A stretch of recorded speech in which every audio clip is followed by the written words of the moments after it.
This is Castle 1. Race officer speaking.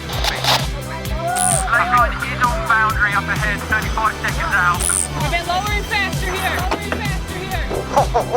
That's a good one, Jimmy. Still gaining on the lane line there. We're looking at 10-5 and 42. Matching him on the boundary, yeah, copy. Welcome back, podcast listeners. It's great to have you along. I say this at the start of every part 2, but if you haven't already listened to Glenn Ashby Part 1, it's worth checking that out first, as Glenn talks through his early career and his route into the America's Cup. What's coming up next is a real treat.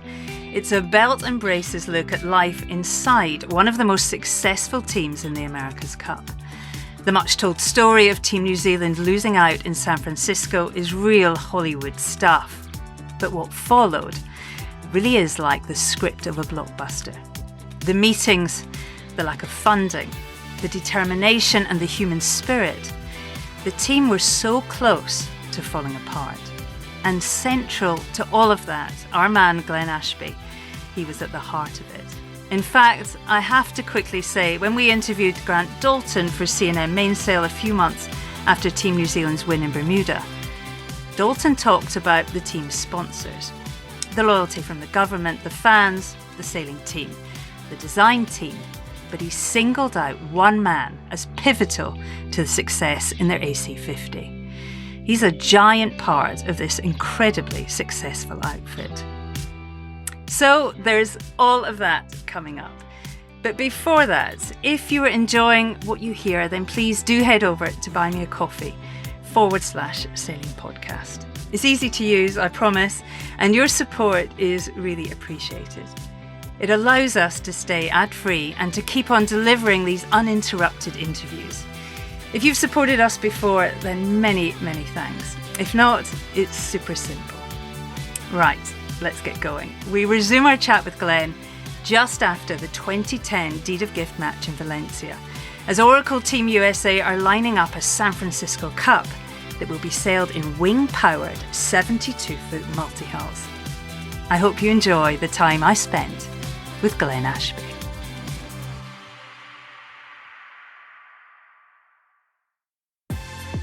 It was sort of unbelievable that the America's Cup was going to be sailed in 72-foot wing sail catamaran, so it couldn't have probably suited me any more perfectly. Daltz calls a spade, and I think I probably do too. So we had about a 5-minute discussion and I think we said all we needed to say.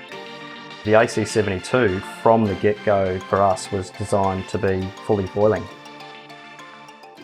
So you had a taste of the Cup world and, as we said, much success with Oracle. And the Cup remained in Maltese for 2013. I mean, how exciting was that for you? And what happened next? I can imagine there was a bit of a scramble to sign you up, Glenn.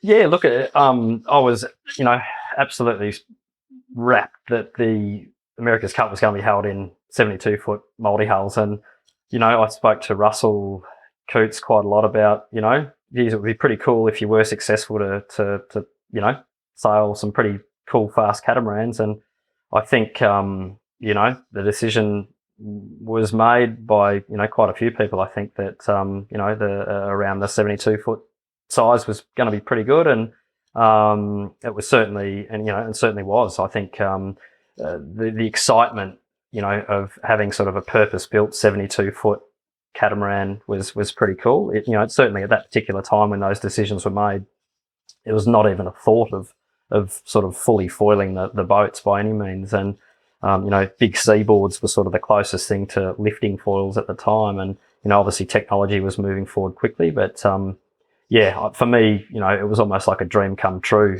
from when you were a kid, mucking around with, little catamarans and wings and flying model aeroplanes and all that sort of stuff, which I used to do, to be able to combine all the fun things you did as a kid with your catamaran sailing and wings and everything, and sailing C-class and all that sort of stuff. It was, it was sort of unbelievable that the America's Cup to me was going to be sailed in 72-foot wing sail catamaran. So it couldn't have probably suited me any more perfectly at the time to go into an environment like that as a full development program in something that you had done, since you were a kid. So for me, it was like a dream come true. How did you end up with the Kiwis?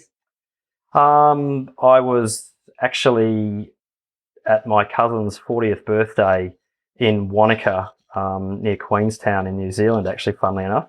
And we're over there having a snowboarding a few days, and I got a phone call from Dean Barker, and he said, are you able to come up and have a bit of a chat with Doltz and Shub and myself? And I was like, okay, why not? So I said to my cousins, look, I'll be back later on today. And so drove to the airport, jumped on a plane, went up to Auckland and had about a sort of 5-minute discussion with Doltz.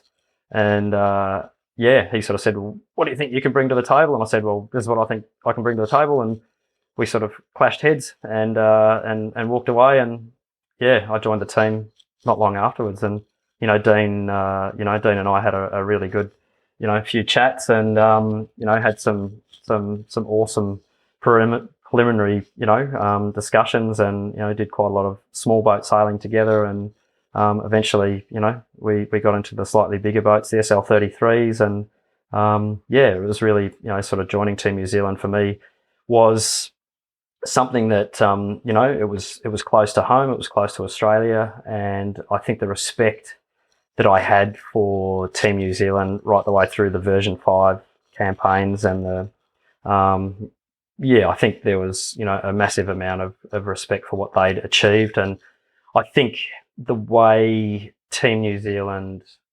operated and operate, there's no sort of wasted dollars. Every decision has to be the right decision. And that sort of suited me. It sort of suited how I grew up, and, you couldn't waste anything. You had to do it right, and you had to do it right the first time. And I think that sort of mindset and that pressure of how Team New Zealand, I think, have always operated, I think is something that's a huge strength of the team. And to be part of that, I think, probably suited me pretty well. And, I enjoyed, and still do enjoy the memories and the journey over those, 3 campaigns. It's been, I feel extremely fortunate and have great mates and have had, great colleagues that, are still your great mates and will always be my great mates. And I think no matter what happens in the future, I think those early days of, when you first went up and met Doltz and Kevin and the boys, I'll remember those days well, and we all get along real well. So it's been good. He can be a bit scary, even to interview. You weren't intimidated at all. I mean, I guess it felt like a good fit from right from the beginning. Yeah, I mean, Doltz calls a spade, and I think I probably do too. So we had about a 5-minute discussion, and I think we said all we needed to say, and that's how we roll now. We come in and Doltz puts me in my place when I need to be put in my place, and I don't mind having a good yarn to him at times as well. So that works real well. So San Francisco, the AC-72, 72-foot multi-hulls, massive machines. In terms of innovation, I mean, it was such an exciting period. But Glenn, tell me, when did you think you might be able to make this thing foil? Yeah, look, it was, I guess one of those sort of evolutions, if you like. The whole foiling thing, it sort of wasn't an overnight thing like everyone sort of, I guess, possibly makes it out to be. But, having sailed, ACATs for quite a while and other sort of boats, seeing moths, all that sort of thing, it was sort of a natural progression that you eventually got to the stage where you could sort of hop, skip and jump and be a bit out of control. But in those moments of, when the stars aligned and everything was balanced effectively on a tripod, on a seesaw, you'd sort of go, wow, if we can sort of lift the boats more, you're reducing your drag, you're reducing your wetted surface area. Wow, this is pretty interesting. And we tried a few things on the SL33s where we were, with seaboards and, no elevators on the rudder, and we were jumping out of the water. But you'd get to the point where the stars would align a little bit, you get the settings right, and one boat against the other would be a little bit quicker when you got close to foiling, and you'd be like, wow, okay. So we put elevators on the rudders, and we basically hopped, skipped and jumped and then eventually fully foiled one of the SL33s and just took off. Like, it just left the other boat. And we were just all giggling like little school kids, going, "Yee, look at this, look at this." And we said, wow, okay, it's possibly on the table. So that was basically when we put the Walker program together, and that effectively was, a scale model of what the AC72 hull and platform was going to be. And we started actually developing custom built foils, if you like, that were more sort of purpose suited to what we were looking at doing on the AC72. And that program on the Walker then fed back into the SL33 program. So yeah, we could have kept doing it on the SL33, but it's quite costly. It's they're big foils and it was expensive and took quite a lot of time to build them. We wanted something cheap and small and sort of maneuverable and manhandleable that we could actually put a whole lot of foil iterations through quite quickly. And the tools and the CFD side of things back then, and the modelling certainly wasn't anywhere near as good as what it is these days. That was sort of that's had a big jump forwards in the last sort of decade as well. And trial and error, as it has been done for hundreds of years, thousands of years in the marine industry, was sort of the way forwards. And we took the Walker down to Lake Arapuni, and it was a full stealth program. Nobody knew what was going on, and it was kept that way for right the way through until that one photo popped out, that everyone thought was photoshopped of the AC72 foiling. We'd been foiling the Walker behind the ski boat down there for months and months and months, developing and learning, and all the leeway angles, the yaw of the boards, different foil sections, how the boat felt. We learnt just so much in such a short period of time, and to be able to sit down at the end of the day with your mates and your colleagues and be just sitting there having dinner and just feeling like you were absolutely pioneering new technology that really hadn't been done before, with a boat that was going to go not just reaching, but it was going to go upwind and downwind and going to be racing in the America's Cup. It was like, wow, this is doable. Like, we can do this. And so the AC72 from the get-go for us was designed to be fully foiling, and that there was absolutely no doubt when we launched that boat that we were going to be foiling all the time downwind. And really the upwind side of things was it came on the table later in the campaign. It was quite a few of us had sort of talked about that at great length that it was on, and unfortunately I don't think we as a team reacted quickly enough to those sort of thoughts that it was going to be on, and it was going to probably be the difference between winning and losing the America's Cup. And that was a massive lesson for the team. And ultimately, we might have been the first to foil, but we weren't first across the finish line at the America's Cup. So, some valuable lessons out of that campaign for sure. In Ian Percy's podcast, he tells of the moment his team, Team Artemis Racing, knew that you were foiling. I mean, word had got back of a top speed that would only be possible in the air. What was it like trying to take that massive leap, yet trying to keep it all a secret for as long as you could? Yeah, look, it was a really interesting one, because we knew that we had to learn and develop and keep pushing ourselves. So we were really sort of not sandbagging as such, but we had the handbrake on a little bit, with what we were doing, because you launch a new boat, everybody's out there watching.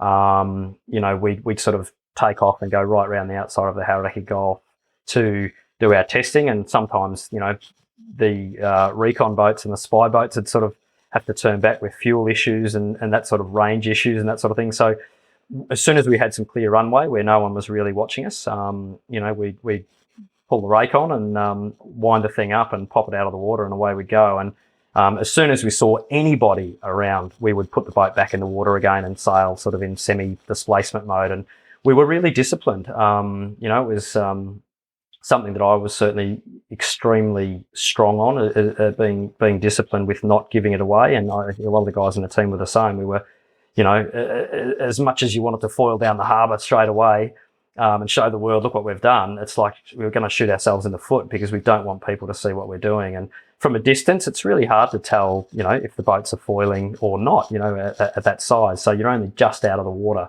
and really that, that side of things, we were only, scratching the surface of where the foils needed to go, and we needed to test our structure. We needed to learn how to sail the boat. We needed to learn how to get the dagger boards up and down, tacking and jibing.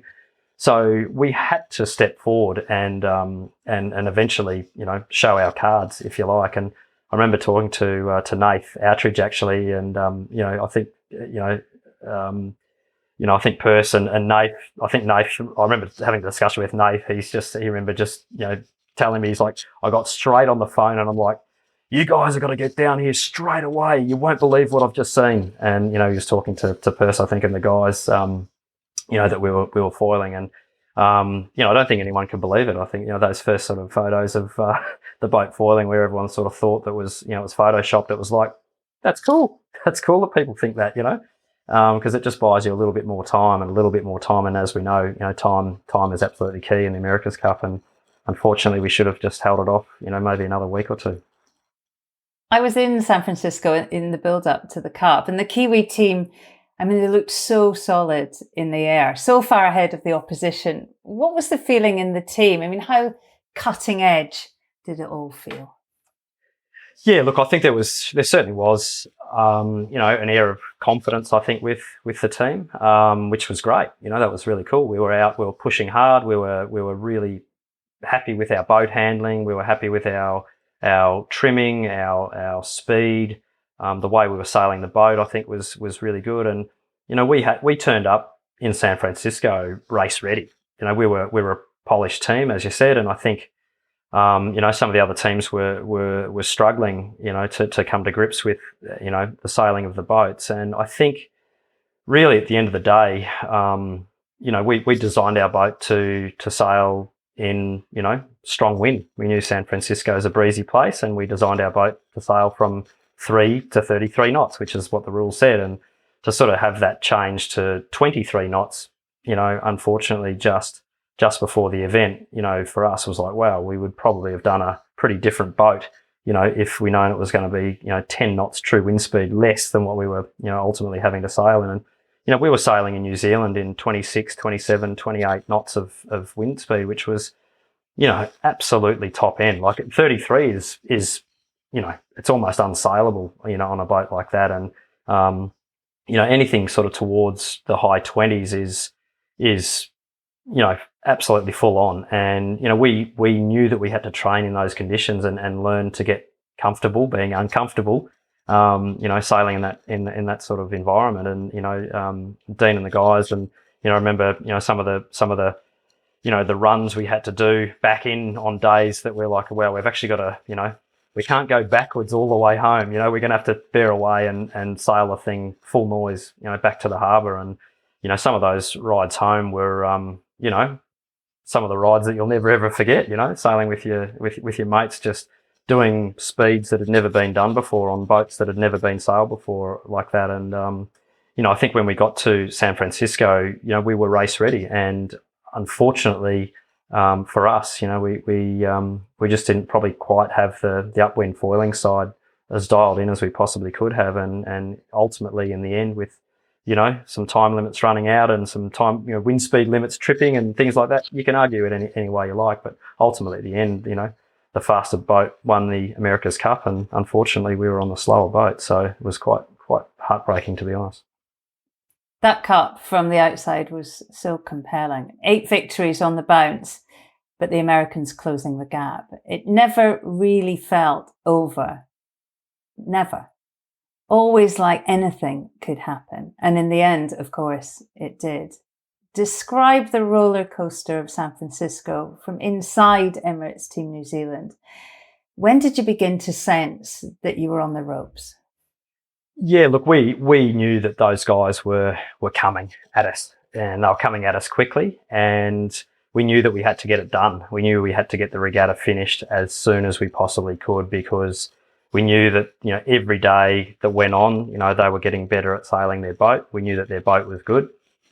We knew that their boat was fast, and I don't think those guys were, race ready. and I don't think they were sailing their boat anywhere near its potential in that first sort of half of the regatta. And I think that's that was quite clear. And I know there were some changes made, obviously in personnel and also in the the setup of the boat. And I think you can argue either way. I think in the end, I think just the whole package was getting faster and faster, and we were pretty tapped out with what we could do. Yes, we made some improvements through the Challenger Series and into the actual America's Cup itself, and we were making incremental improvements every day, but they were sort of making quantum leaps towards us. And really that day, I remember talking with Adam Beashel on that light air day that unfortunately when the time limit ran out and we couldn't quite get to the finish line with the code zeros, we knew that really was a pivotal moment in the regatta. And it was tough. We sort of knew that we really had to sail extremely well. It was getting more and more, even they were munching us down, and we knew we were going to have a bit on. And the way it turned out, we did. So it was pretty tough and pretty brutal for everybody, involved inside the team. Just everyone going, one more, and yep, we know you just need one more. But when you know that ultimately you're getting mown down and that you're actually on a slightly slower boat, it's a pretty sinking feeling for everybody. And but again, fantastic lessons, and you don't get to appreciate a great victory unless you've had a pretty heinous loss. So yeah, some good lessons for us all out of that one. It was a very public defeat, watched by many all around the world. And when it was finally over, skipper Dean Barker crumbled. I mean, it was a really heartbreaking human reaction to that loss. Can you give our listeners a glimpse maybe of how the team dealt with it all?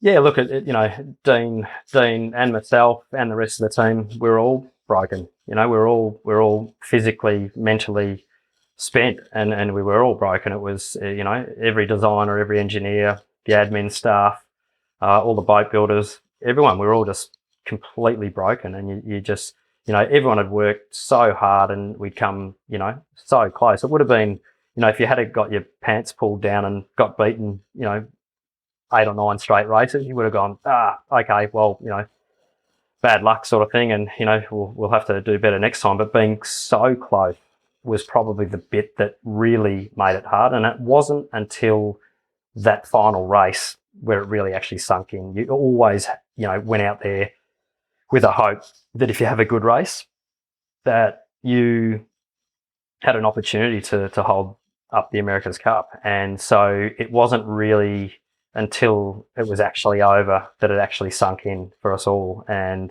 I think, everybody that was involved in that campaign, I think was, shared the same feeling, and it hurt. It hurt a lot. And, everybody works hard in every campaign, and, across the board. And I think at the end of the day, we felt, that I think as a team, at the time you can sort of think of the things at that particular time that possibly you should have done better. But in the end, there was decisions that were made months and months before we actually raced the America's Cup, possibly a year before we raced the America's Cup, that fundamentally, were the wrong decisions, and that really affected the result. So, America's Cups and campaigns are funny things. It's often the decisions that you make at the front half of the campaign that actually affect the back half pretty massively. And I think that was certainly a campaign that we debriefed a lot and got a lot of lessons out of, and it certainly made a big difference for the next campaign after that. You stayed with Team New Zealand for that next campaign, and I get the sense that rebuilding was a real moment. I mean, everybody back at it, rolling up their sleeves and really taking it on. What was that time like for you, Glenn? Yeah, look, it's you're really digging deep here, Shirley. You're pulling off some good scabs, that's for sure. But look, it's that next campaign really after San Francisco for me, massively unfinished business. We talked about that with the Olympics, but wow, that campaign was massively unfinished business. We were so close with a great group. of people, and we were really, really close to achieving a fantastic result. And that for me was the stimulus to stay with the team, was the opportunity to work with great people, your mates that you'd been in the trenches with, blood, sweat and tears with. And for me, that was like, I'm not going anywhere else. Like we have to right the wrongs of that campaign. And so we made the decision to stay. And we were sort of charging ahead. It was going to be an AC62, and the team started getting rolling again. And then the sort of things changed, and the boat got smaller.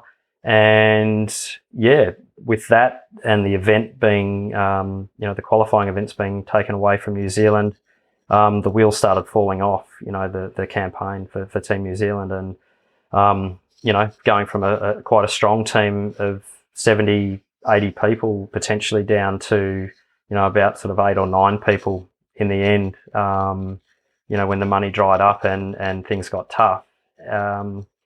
Sitting in the boardroom with 7 or 8 people having to make a decision, with I remember Dolph just saying, "It's up to you guys. Do we shut the doors or do we keep them open? What do we do? What do we do?" And it's just like, it's just the brutal reality of the doors of a team that had been around for 20 odd years and been successful to have to be part of that decision-making process to shut the doors of a team, and being so close in the previous campaign. It just didn't feel right. Like, it was like, we can't do that.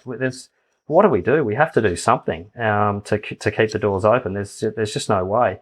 And so I guess being one of the remaining,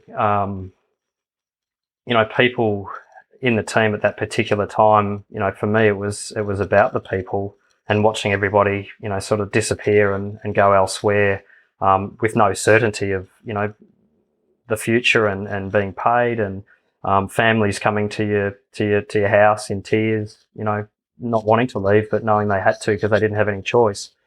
It was pretty brutal. Like, it's still now, it's pretty tough thinking about it. And, those were tough times. And I think the decision to keep the doors open, I think, was, to this day, probably one of the most epic decisions that was made, to keep the doors open. I know there's been a huge amount of support, and a lot of people have put a lot of effort into Team New Zealand over the years, but they were pretty dark times, and without that support of a lot of people that are close and dear to the team, that whole Bermuda campaign would have never happened. And I guess to be part of the rebuilding of the team, and sort of slowly to see the team grow and change, and new people come on board, and new talent to come on board, both in the sailing team, the engineering team, the design team, across the board. Really, it was a clean sheet of paper and basically a fresh start. It was it was pretty cool to sort of be part of that, and ultimately to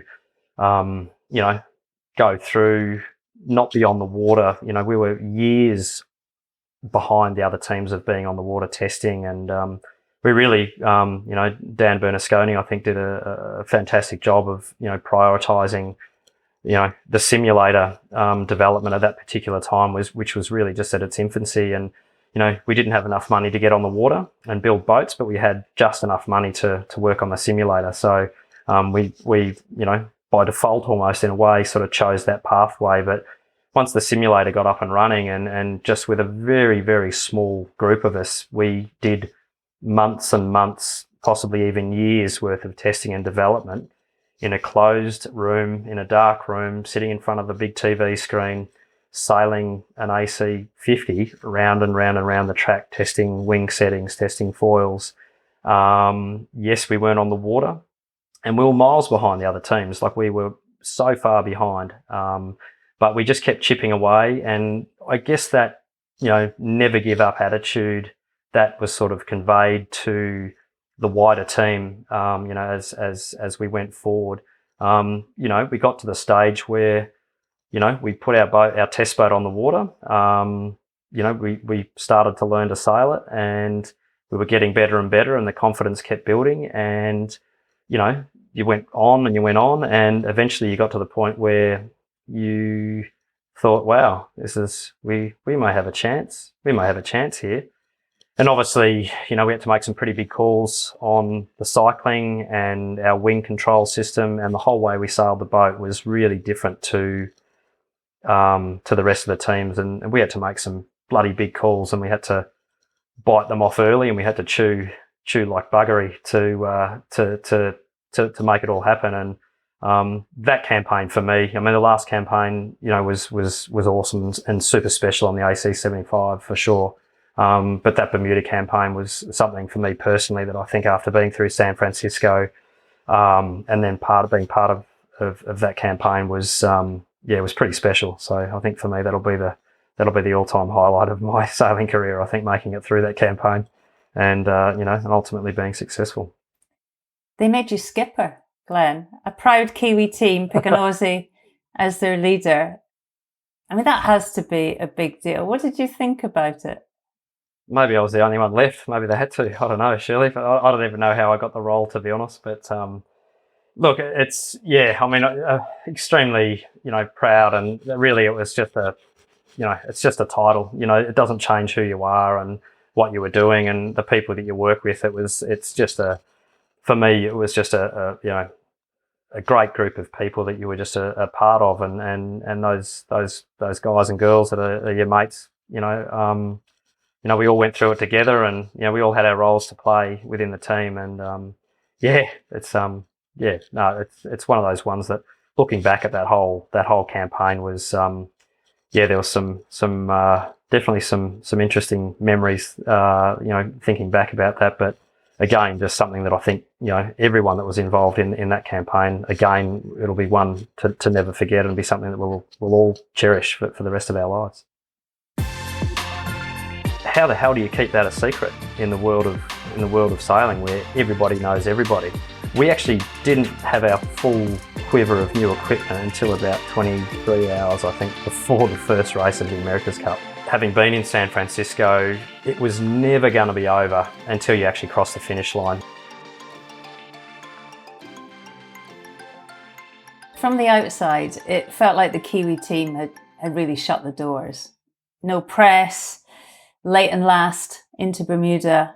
I mean, describe the thinking inside the team during that final run-in, and how much was that influenced by San Francisco? I think we really adopted the underdog approach, you know, the lone wolf approach. We knew that we're on our own. We embraced it. As a team, I think we almost tried to use it as our advantage. You know, we didn't have everybody looking at us. We very much went under the radar with, you know, a lot of the development and things we were working on.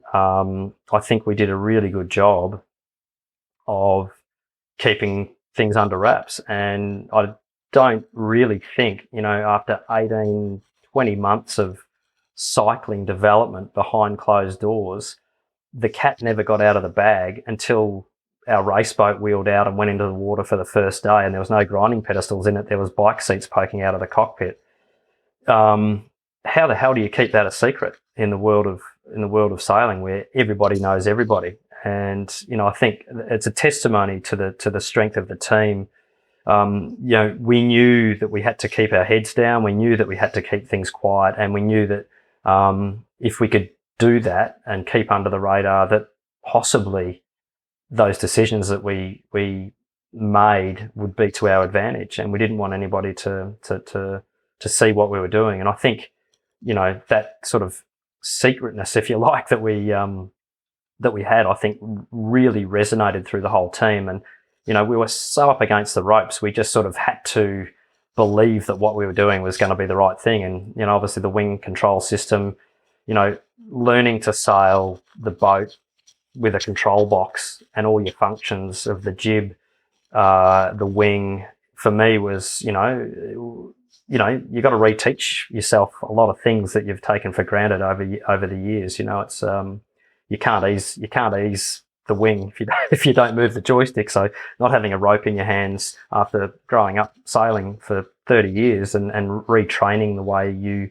completely looked at the way you sailed the boat, operating it more like an aircraft, with the top of the wing moving and not moving the bottom, and having extremely balanced systems that used a tenth of the power that the wing sheet would need. For example, our dagger foil system, was, extremely accurate, and, Blair did a phenomenal job of and Andy, flying the boat extremely well. Our foils were very different to everybody else, extremely unstable, made the boat really hard to sail, but extremely fast when you got it dialed in and the stars aligned. So, I think the skill sets that we had on board the boat were such that we were comfortable, being a little bit loose at times, and we did a lot of testing, and we learnt to push the boat hard, and we had the confidence with our design and engineering that we could, really get the best out of the boat. And when we were given the green light to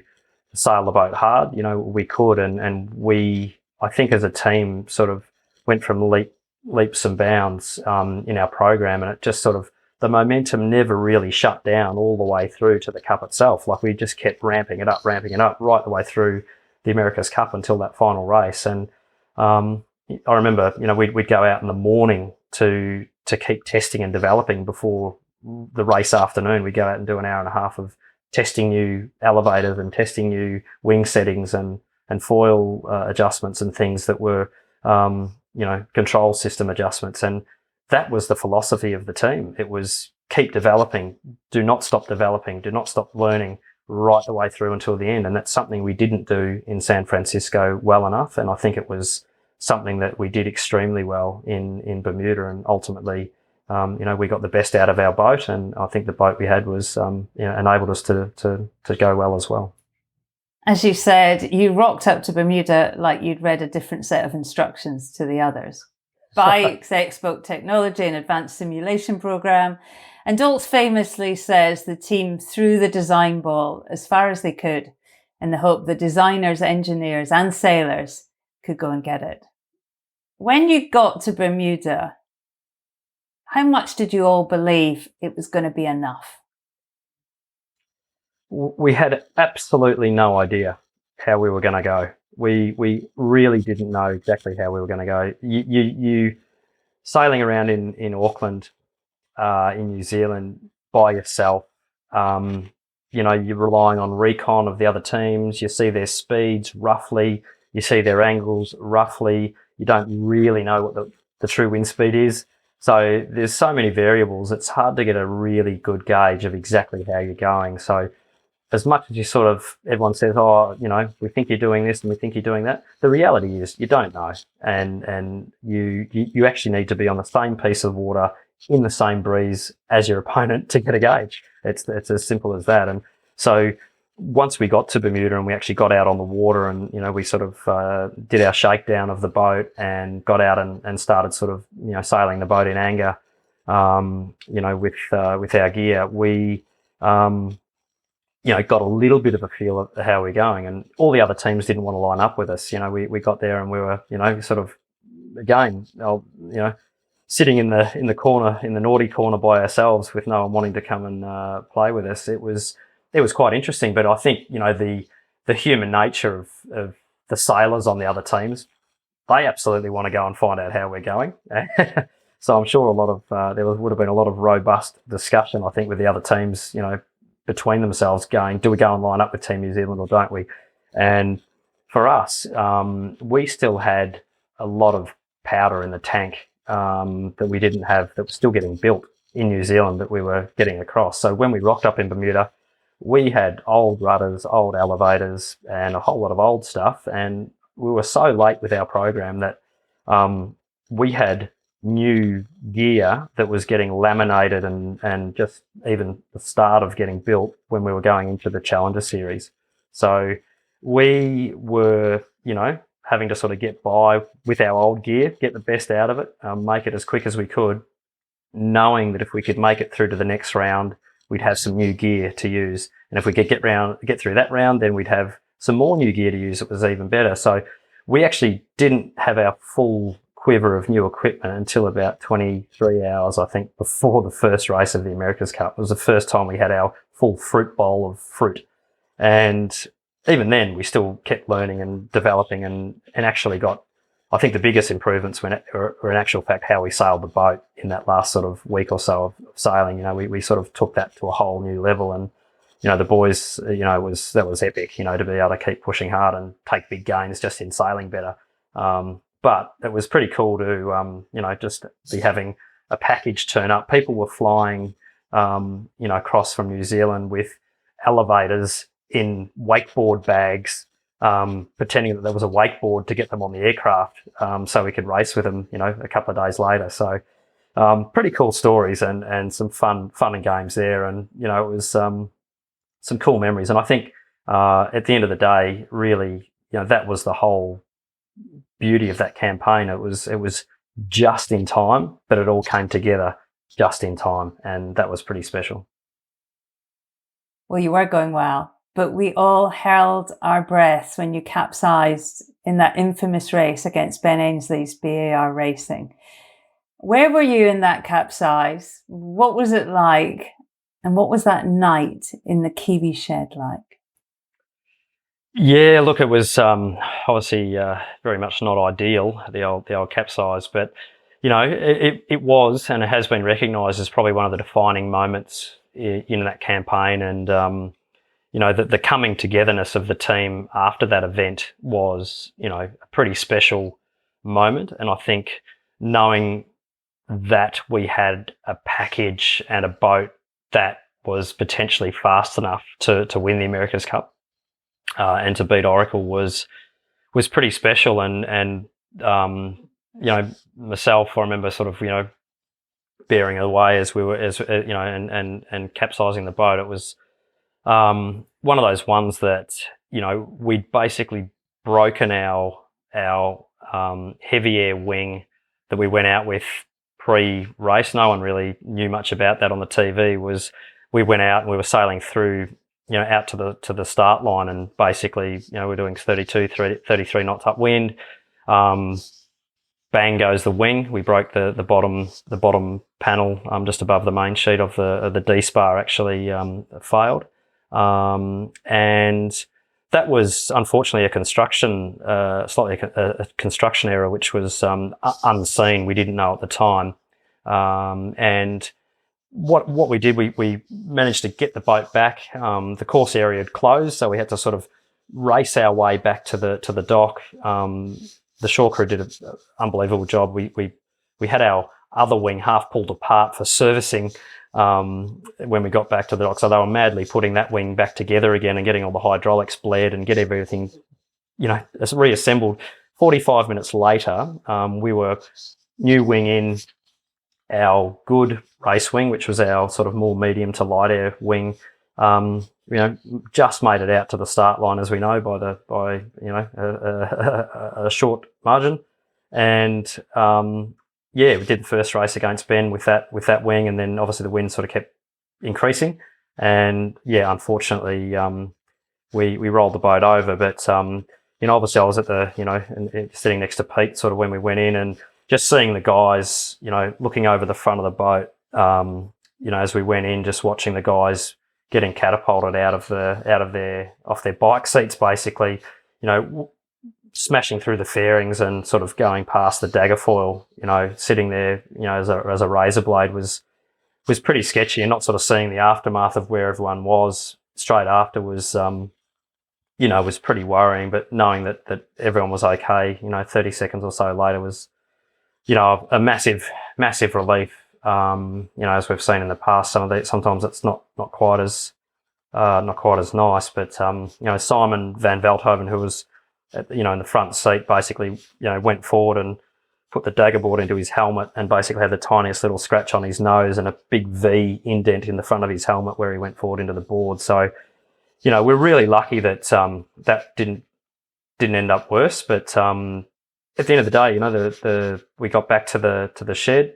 It was pretty difficult actually to get the boat back upright again with the amount of breeze that was around, and actually get the boat back. We were a long way away from the harbour, so took, sort of a couple of hours to get the boat back. And that evening, I remember, sort of seeing the carnage, and, you're sort of there in a bit of sort of disbelief. But Sean Regan, our shore manager, came up to me and basically, he said, "Lenny, go home, get a good sleep. You guys are doing a great job. We've got a good package. We've got faith in you, and go home and get a good sleep. We've got this sorted. We'll get you back out there, and you'll have a good package." And just those words from Sean and a few of the other guys, that we were doing our best, and we were pushing the boat hard, and we knew we had a good boat. We just had to keep sailing it well. Those words of confidence, I slept bloody well that night, whereas I wouldn't have without those discussions. And that sort of confidence that I think we all had, the sailing team had in the boat building team, and the shore team, and the engineering team, and the design team, and I think vice versa, the confidence that they had, in us to do our job well. It was a pretty special relationship, and to see that boat get back on the water again, and to get back out and sail confidently and push the boat hard pretty much straight away again was was an amazing achievement. I think for all the team involved, that was one of those, again, defining moments that is pretty special in your career. And I think everyone involved just did an unbelievable job. And the rest is history, they say. Through the cup match, it never really looked in doubt, did it? But the ghost of San Francisco, I suspect, must still have been there. Describe that amazing moment when Glenn Ashby lifted the America's Cup aloft. Look, it was, to this day, it's, the most incredible feeling. I think, I've sort of said previously, I think sailing, that last sort of few hundred meters, down that final, runway, if you like, after the gate to the finish line, having been in San Francisco, you, and carrying, I guess, that baggage of being so close, it was never going to be over until you actually crossed the finish line, no matter how close you were, until the boat actually crossed the finish line.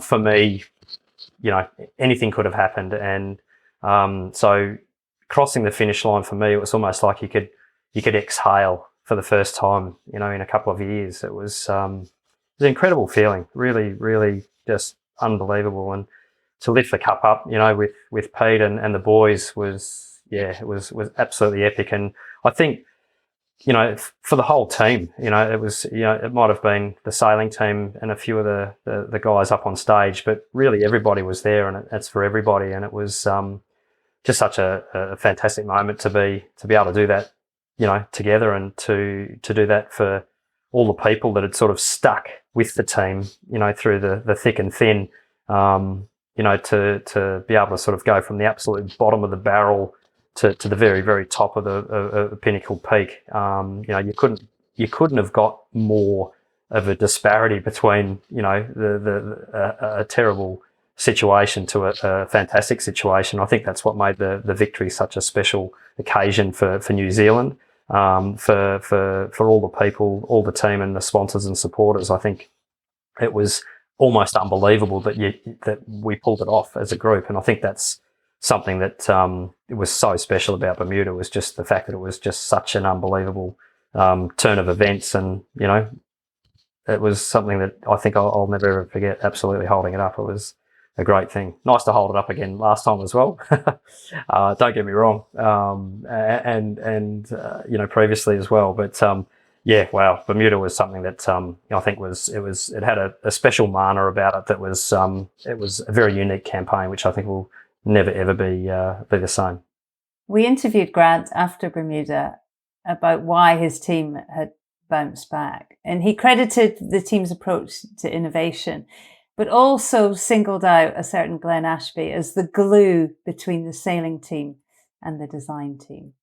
Yeah, I can be a bit sticky sometimes, Shirley, I guess. Look, I really love what I do, and I think that I love sailing, and I love like the rest of the guys do in Team New Zealand. The boys are all the boys are extremely talented, and so are the designers and the engineers. And I think it's a massive team effort, and it's a group effort, and everyone's got their strengths. and their weaknesses as well. And I think it's the pulling out the good and the strengths out of people that I think are the key parts of a program. And I think that's where, having a group that's very open-minded and an engineering and design team and a build team that are very open-minded to pushing boundaries, and there's no such thing as a silly question. I think that for me is something where I haven't been to university. I'm not an aeronautical engineer. I'm not a build engineer. So for me, coming as starting work as a 16-year-old as a sailmaker, to be able to work with guys that are absolute experts in their fields, and for them to know that we're trying to get the absolute best out of what they're building for us and designing for us, that relationship, I think, is really one of the absolute keys to success in the America's Cup. And I think in probably any sport, to be honest, is that relationship between the operator of whatever it is in a technical sport and the designers and the engineers. I think MotoGP, Formula One, rally, a lot of technical sports, it's all about that relationship and having an understanding of how to make improvements and how to find out, where the edges of the boundaries are. So, no, I just feel very fortunate. I've been able to work with a great group of guys and girls really over the last sort of decade or so in the Cup world. And, I've certainly learned a lot. And, one thing's for sure, you're not even close to scratching the surface of knowledge. That's for sure. There's so much more out there to learn all the time. It's a lovely compliment, though. I suspect Daltz doesn't give them out that often, but it's a really nice thing to say. It is. And look, Daltz is,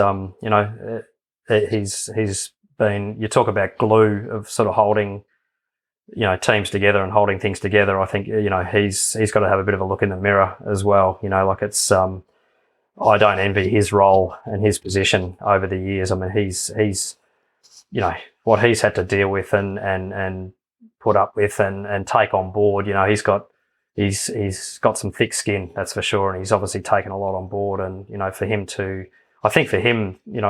I feel really proud and satisfied that he's been able to stick at it and actually get to lift the cup up as well a couple of times. It's been, to win it as a challenger, but then to be able to defend it, in Auckland, I think is, for him, it's a bit of a reward for some pretty tough yards for sure. Were you always going to stay with the Kiwi team? After a cup, it's inevitably transfer season, and the New Zealand government gave you an honour. Was that it then? Loyal to the Silver Fern? Look, it's lovely to be, I guess, recognised as an honorary Kiwi, and I guess one of the most what do they call it? You're the most loved Aussie in New Zealand.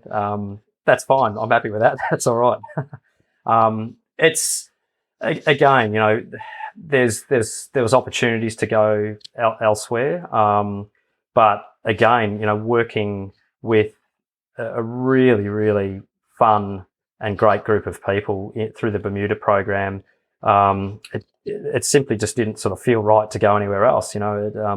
I'd never been involved in the America's Cup as a defender. I'd won the America's Cup previously, but I'd never been a defender. So that challenge, if you like, of being a defender in New Zealand, and that was obviously not without its pressures for the team and the wider team. I think the opportunity to be part of the design and ideas, I guess, of the AC75 as a concept, from a sort of the old napkin sort of side of things through till, simulator testing, and then obviously, taking that concept across to Italy, with, to show sort of and work with Luna Rossa.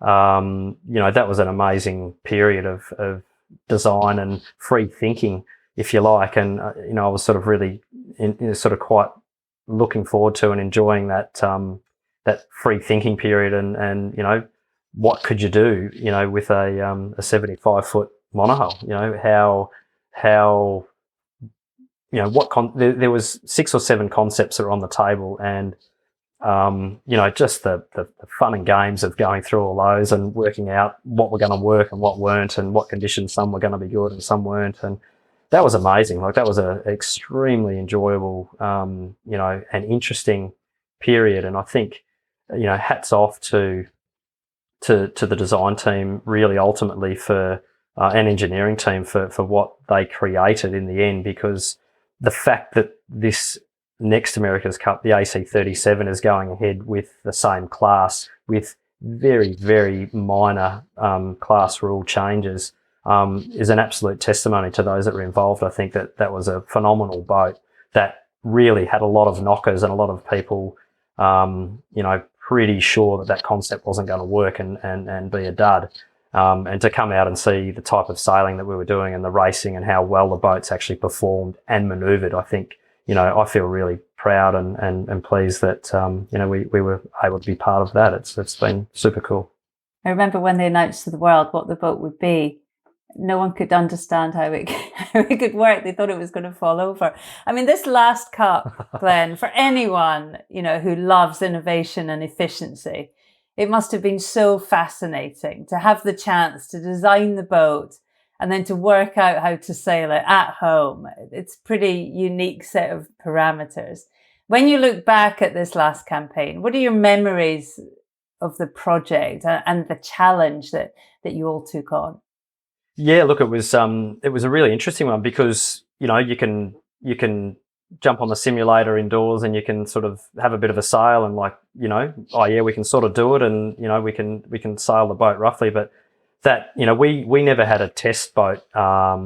We went straight to full scale AC75 boat 1, Te Ahi. That was us. We were straight into the deep end.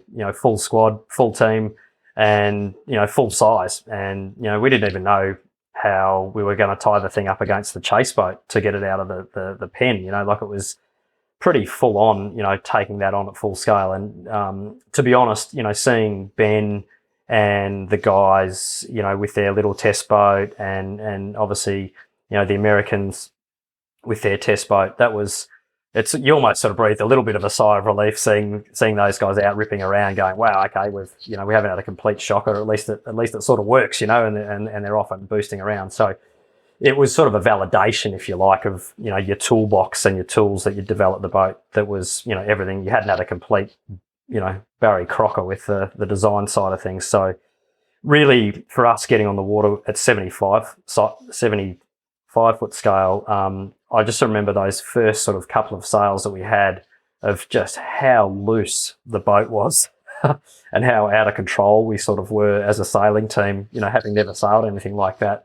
Wow, we were all over the shop, absolutely all over the shop. And as you'd probably expect, if you hadn't sailed a boat like that before, even doesn't matter how many 49er regattas you've done and how many ACAT regattas you've done and how many times you've sailed them off or anything like that. It's this was a whole different ball game for all of us, and it was really, for everybody, for the design team, engineering team, certainly the sailing team, we were, really in the deep end. But you go out, come in, you go out, you come in, you debrief, you go through the process, and a few months later you're pulling off some pretty cool tacks and some pretty cool jibes, and learning a whole lot about foils and things that you never even knew about. And, there was complexities that, on the computer screen sort of didn't seem too much of an issue, but in reality were big issues. And, we learnt as a team, we learnt huge amounts about things we didn't know about. And that's pretty cool to be able to be down a path and develop and learn and push and then ultimately race at a super high level. You get to go through the whole process, which is immensely satisfying. Yes, it takes some time. Yes, it takes some money. But it's pretty cool to be able to then see the polished final product that we did see in Auckland, and that be the racing of the America's Cup. I don't think you could have ever asked for a better regatta at the end, with the way it panned out. Describe the culture behind the team. From the outside, it's a very different feeling at Emirates Team New Zealand. What is it, and what makes them so good? Yeah, look, I think it's the openness, I think, to trying new things, I think, is probably one of the big things that I think, and whether that's in construction technique or simulation or just in the operational aspects of how the team operates, I think that's something that I think has always held the team in good stead. I think there's a huge amount of banter and sort of, piss taking, if you like, within the team, that everyone has a good joke, and it keeps the place, in which is a pretty stressful environment, really. It keeps it lighthearted, and I think that lightheartedness and the fun and the banter, that I think stimulates sort of a relaxedness to be able to push hard. Yes, there's absolutely some, robust discussions, and, when you're coming up to deadlines, there's, there's some pretty stressful moments for sure. But I think the underlying fact that, everybody is sort of buying into the same program and can be, can have the tough decisions and the tough discussions with each other, but knowing they can have a joke and a bit of fun as well. And I think that side of things is actually, it creates a really good balance of actually getting the best out of the group. And I think there's time where you do need to, absolutely knuckle down and make some pretty heavy decisions. There's no doubt about that. But I think really the strength of the team, I think potentially compared to other teams, I think is that sort of underlying bond of sort of mateship, if you like, that, every single one of the team, I think at Team New Zealand, would all be happy to go and have a beer with each other. And, we had our, it's still going, I think, with Team New Zealand, the Wednesday night design review down at one of the local pubs, down the road. And, you get all the different departments meeting there. Sometimes it was a small squad, sometimes it was a big squad, but, you'd come together and all different departments would have a good catch up. And I think that's something that, I think is a real strength of the team, is that everyone really does get along well. And I think that's, a real strength of the organisational and the management side of things, to be able to create that culture that is, employing the right people in the right roles. Talk to me about the man in charge, Grant Dalton. We didn't see much of him in Auckland at AC 36, but you felt his presence. He was all over everything. What kind of leader is he, and what has he brought to Team New Zealand? Look, I think Daltz has been really the sort of the key, I think, to keep the team functioning and rolling. I think without Daltz and without sort of, putting bread and milk on the table, the team simply can't operate. I mean, you can have the best sailors in the world, you can have the best designers in the world, but if nobody can get paid, they're going to go elsewhere. Those responsibilities, if you like, that Grant does have is they're immense. They're massive. I mean, what he deals with, I don't know how he gets through what he does. Like, there's not too many people on the planet that I can think of that take on as many things as what he does. And I think there's probably, Kevin, Richard Meacham, they're probably guys that are probably not far off it either. But what Grant does, I think, is it's pretty difficult. And if he doesn't come through with what he has to do, if he doesn't do his job well, the whole team can't do their job at all.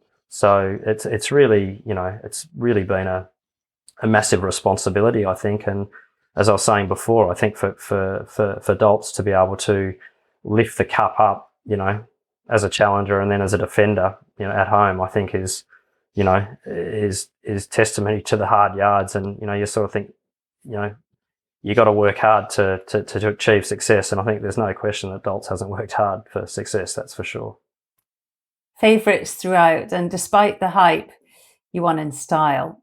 What was it like hooning around the Hauraki Gulf on the world's coolest boats, surrounded by Kiwi supporters, and finally winning at home? I mean, I can still remember the cacophony of noise. Describe how that felt for the little lad from the dried lake in Bendigo. Oh, it was unbelievable. You sort of, as a kid, in 1995, for example, you saw, as a teenager, you'd see photos of what, the flotilla of boats was like, and the parades and that sort of thing, back then. And you're sort of like, wow, that's a lot of boats on the water, out to watch a sailing event. That's pretty cool. And to be out there, and just every day, just the amount of boats that were on the water. And we're in a world pandemic at the time. I mean, there was a lot of boats on the water, and a lot of them were Kiwi boats. But, I do not know how you would have been able to fit many more boats if the world was open. I don't know where everyone would have gone. It was absolutely chockers. And it was, to finish and eventually drop the sails and tow in, it was just unreal. Words sort of can't explain. I think for all the guys on board and for the whole team, that vision of, towing in, sort of doing 25 or 30 knots, towing in past all the spectator boats is, I think it's pretty special. And I think if anyone had a dream of what you would like the America's Cup defence to look like, after Bermuda, and you could fast forward to that, that would be exactly what you'd wanted to see. If you woke up in the middle of the night, you'd want to see that picture that we saw in our heads coming back in, and it was pretty cool to be able to live that dream at the end of the day. It was a magical moment. It was great to be there, Glenn. The Cup is always full of rumour and intrigue, and never more so than just after it's been won. What do you think? What's going to happen? It's a kind of weird time, isn't it? It is. It's an interesting time. It's I think world sport in general, I think, is in a really interesting time. I think obviously we've got the Olympics coming up very shortly, which I know you're off to very, very soon. And I think for world sport, I think a lot of things are going to have to change. I think, obviously travel, sponsorship, there's a whole lot of huge changes, I think, that the world in general is seeing. And I think, the America's Cup is just one of many high-profile sporting events that are going to have to deal with a whole new world. And I think obviously COVID has changed the way we all look at life and the way we all look at sport and business. And I think moving forwards, I think it's going to be a different landscape. I think sponsorship-wise, it's a very different landscape now than it was even 12 or 18 months ago. I think, for all sports, you look at soccer and rugby and cricket and tennis and so many different sports that are, everything has been turned upside down. And I think there will have to be some big changes to I think move forwards. And I think you have to absolutely move with the times. And at the end of the day, Team New Zealand, for example, it's a commercially funded team and has relied on, fantastic sponsors over the years to stay alive, as well as support from elsewhere. And I think for the future of the America's Cup, I think it's an interesting time. I can't really give you an answer to where I think it's all going to go, but all I know is that things are going to be different, and we're going to have to get used to looking through a different set of tinted goggles, I think, on and off the water as things move forward. The Cup always does the unexpected, so we'll wait to hear about that. They're getting very excited here in Cowes, Glenn, that's for sure. What about for you, Glenn? I mean, I'm often intrigued with some of the dedicated Cup sailors about possible challenges elsewhere. And I don't know why, but I'd love to see a Glenn Ashby, Francois Gabard collaboration. What are your thoughts on eating up the miles and mad offshore multi-hulls? Oh, sounds like a great idea. Might need to get Francois's number off you and have a chat. Look, I'm open to a lot of things. Moving forwards, it's I'm always up for a challenge, and I'm really, really enjoying, sort of stepping back a little bit and actually just sort of reflecting on, I guess, the past a little bit, but also really looking forward to some new challenges as well. And I've got my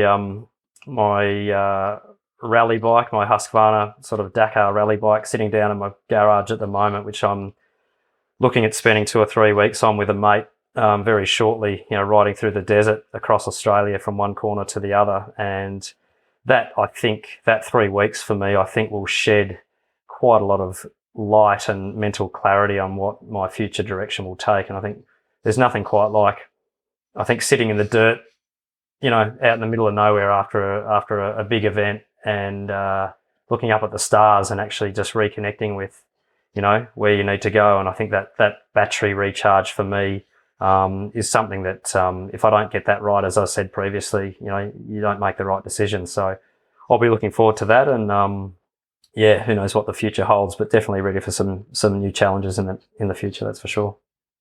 All right, I'll put you in touch with Francois. Let's make that happen. Glenn, 3 cup lifts, flying around the world on the fastest sailboats. It's not been a bad way, is it, to make your living? And I definitely think if any of our listeners are in Bendigo, let's also make the statue happen. Bendigo deserves a Glenn Ashby statue. Glenn, thank you. It's been so good to hear your story, and thanks for your time. It's been great. Lovely chatting to you, Shirley, and best of luck over in Tokyo. We'll be keeping an eye out for your reports. It'll be great. Best of luck. Glenn Ashby, ladies and gentlemen, one of the most decorated sailors of his generation. We've interviewed some real pioneers of the sport on this podcast, but Glenn Ashby sits at the very cutting edge of what's happening to high-performance sailing right now. In reference to his boss Grant Dalton's famous comment about throwing the design ball as far from the norm as you can, Glenn Ashby is one of the guys that lies awake at night thinking up ways of how to go and get it. What a talent. Glenn, again, for your time on this podcast, a huge thanks. As I mentioned in part 1, the film of my big Fastnet race adventure is now available on YouTube, on the podcast channel. The full story of my double-handed Fastnet race with the talented Henry Bombi. It's a great watch if you want to know what it's like taking on the legendary offshore race. Almost 5 days at sea, racing hard, little sleep, 30-knot winds. It's a real adventure. We love to hear from you, so let me know what you think, like, review and subscribe on whatever platform you join us on. And buy us a coffee if you've enjoyed the pod. buymeacoffee.com/sailing podcast. It's easy to do and helps keep us free of ads. To Tim at Vertigo Films, a big thanks for all your hard work making the podcast happen. Until next time, thank you so much for listening. Have fun on the water and sail safe, everyone. This is Castle 1. Race officer speaking. Lane is on boundary up ahead, 35 seconds out. A bit lower and faster here. Oh, that's a good one, Jimmy. Still gaining on the lane line there. We're looking at 10-5 and 42. Matching him on the boundary, yeah. Copy. This is Castle 1 standing by. Out.